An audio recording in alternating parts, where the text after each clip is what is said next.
books. Sounds Blah, right. blah, blah, blah. Do.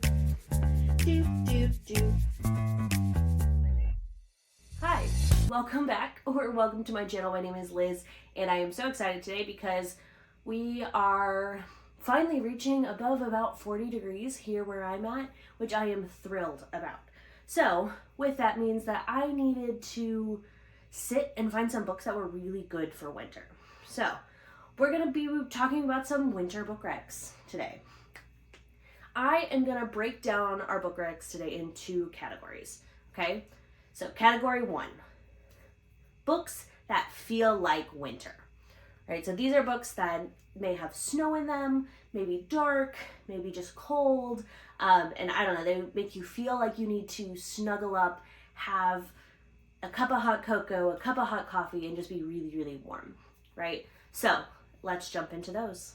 Okay, so this is totally spoiler free. I'm just gonna let you know any information that you would be able to find on the back of the book. And if you think that that counts as a spoiler, I may not be the right channel for you. I'm going to start with fantasy books that may have fit this vibe because I am, to my core, a fantasy and a romantasy reader. But I also dabble in some other genres as well. So I wanted to start with my fantasy ones. And the first one that I have is Legends and Lattes by Travis Baldree. This book is literally like a coffee shop in the winter, every warm and cozy vibe you could ever need. We follow our main character, Viv. And she has decided, you know what? She is tired. She is done with being a battle girly. She's going to open her own coffee shop.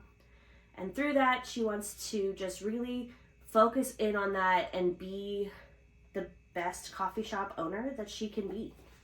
And this story follows her. And it is a sapphic romance, it is a fantasy, it is cozy, and is everything that you may need. Next on my list I have Divine Rivals. This is they market it as an enemies to lovers, but I think it is more a reluctant, like, kind of office enemies to lovers. Like, they are rivals more than they are actual enemies, I will say. But it follows Roman and Iris, and how they are going to navigate being war journalists in this war against the gods. And there's also this storyline of Iris trying to find her brother. There are magic typewriters, and it is everything that you might want in this wintry time to just like snuggle up with a hot cup of tea and really dive right in. The last one that I have for this section is called Frost by C.N. Crawford. This book follows a girl who on her birthday finds her boyfriend in bed with another girl. And so she is drunk, she is homeless, and she is finding out what she can do when this very, very handsome Seelie King finds his way to her. And it is her journey of following him back to his land and getting to know him and getting to know the land because, you know what? Maybe they might be matched. Who knows? Not me. The world that they are in is cold, right? The book is called Frost. It is cold, it is snowy, and the things are dying around them. And that is something that she is hoping to fix and to bring some life back to this kingdom. We'll see if she does it. It is a 3-book series, so you kind of have to follow through it. And Frost is just the first book in that series, but it is a delightful read. It is fast. It is everything that I needed in a fantasy romance. Let's talk about regular romance. These are... The hard part about romance books right now is that when you're looking for a winter romance book, most of them are set around the holidays.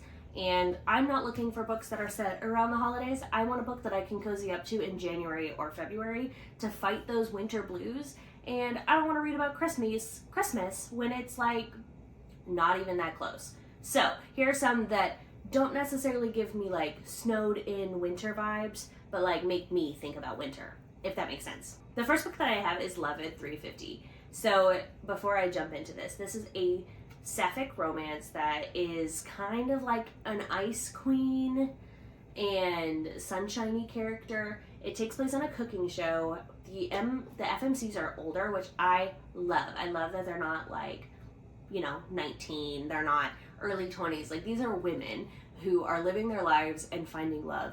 And the reason I think of this as a winter book and one that I want to snuggle up to with, even though it's so bright and summery and springy, is because for me, baking, I bake so much more in the winter, and I want to cozy up with those warm smells and just bake my heart out. And this is one of those books that you can bake your heart out to. The next book that I have is Don't Love You Like a Best Friend. This is also a sapphic romance, and this is like an 1857 Regency romance, which I love. There is nothing better than snuggling up in the winter to watch an old-timey Regency romance or read an old-timey Regency romance that really just soothes the soul. And so this is lovely. This is Best Friends to Lovers. And finally, I would be remiss to not talk about the book and the holiday that happens in the winter / early spring. And this is called Full Exposure. It takes place in New Orleans during Mardi Gras. If you didn't know, Mardi Gras takes place in early to mid-February, and this book is a romance about falling in love with 2 photographers during Mardi Gras in New Orleans, which I literally would love to spend my time in Mardi Gras in New Orleans because it just seems so magical, and this book really takes you there, which I love. Let's talk about books that make me feel like it's not winter. And just so you know, I have filmed this section of this video 5 times now, okay? Because my phone keeps being like, Liz, you're out of storage, and I can't see it. So it's fine. Hopefully this is the one. Let's go through my romance books. We have Delilah Green Doesn't Care. This is my blueprint of sapphic romance books. It follows Delilah Green and Claire, and they are, I don't want to say enemies, but they definitely are not friends when Delilah Green comes back to her hometown. Claire is a single mom, and they have to determine if they tell everybody about their relationship or maybe they keep it on the DL for a little bit. This book, the audiobook, is incredible, as well as just the book itself is everything that I needed to be in a sapphic romance. Then we have Here We Go Again.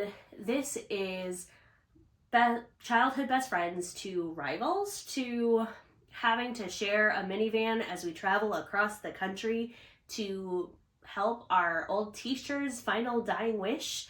And they have to decide, are they still going to be enemies at the end of this? Or maybe they've forgiven each other and are ready for something more. And then we have The Honey Witch. This follows our main character, Marigold, who is a witch and a beekeeper, and our grumpy tattoo artist who does not believe in magic. And their journey of maybe connecting each other and Marigold's stubbornness of showing Lottie that magic really is real.